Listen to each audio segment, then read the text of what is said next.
Up, up, up. Stop it, stop it, stop it, stop it, stop it. Bumubuelo ka bro dyan. Kaya, go, go, go.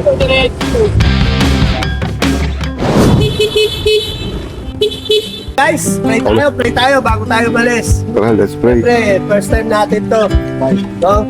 Binuho natin yung Bacoor Riders kasi may motor na ako. Panginoon Diyos sa makapangyarihan sa lahat. Maraming salamat Lord sa kabutihan mo, kapangyarihan mo Panginoon at sigit sa lahat sa umagang ito Panginoon. We thank you sa aking mga kapatid. Tatapos po yung aming biyahe, lahat ng aming pupuntahan Panginoon.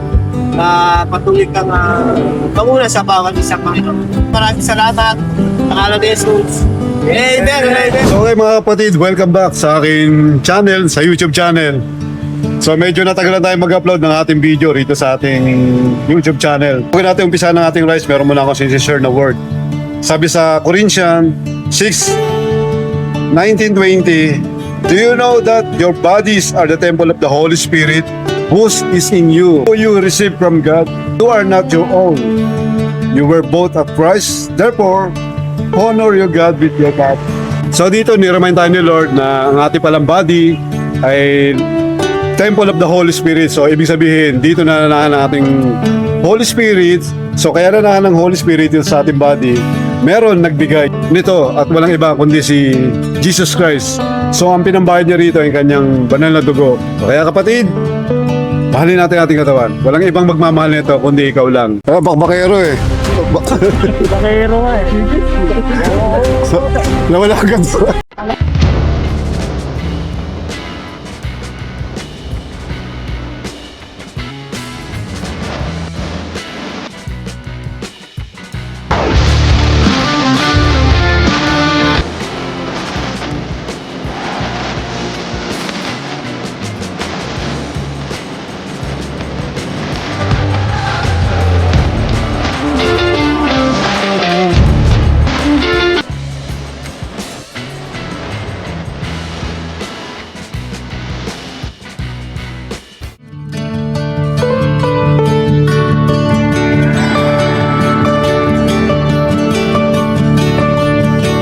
Good morning.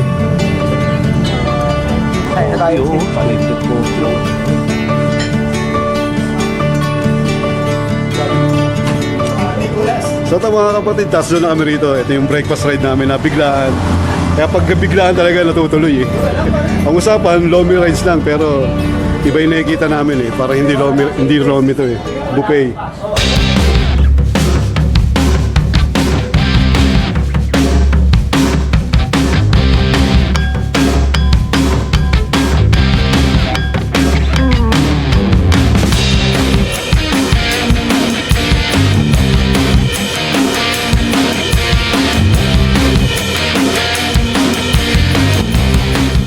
Ang title natin, Paglayo sa Kasamaan. Pag sinabing paglayo, ano yung unang words na i-describe nyo? Flee.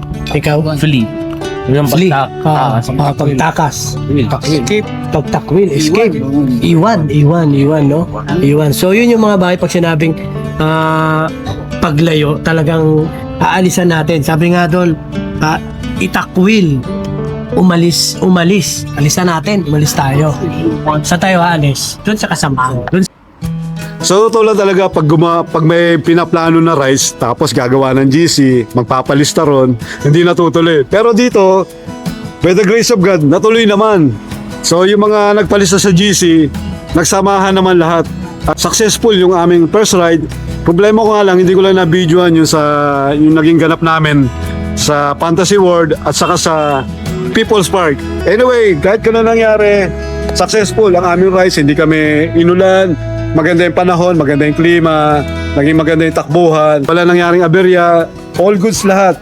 Sana maulit-ulito, alam ko mauulit-ulito, magsiset uli ng panibagong second ride sa mga hindi nakasama dito sa aming kaunangan ng rides. Alam ko maraming excited na sa susunod na rides medyo madami na kami. So ngayon, 10 lang yung natuloy. Pero hoping na susunod na aming rides, isiset ulito, makasama iba naming mga kapwa Christian o kahit hindi Christian, welcome dito, napaka-fellowship namin kayo. So okay mga kapatid, yung muna tatapusin natin vlog. And ingat po kayo lagi mga kapatid, and ride safe, keep safe, and God bless everyone.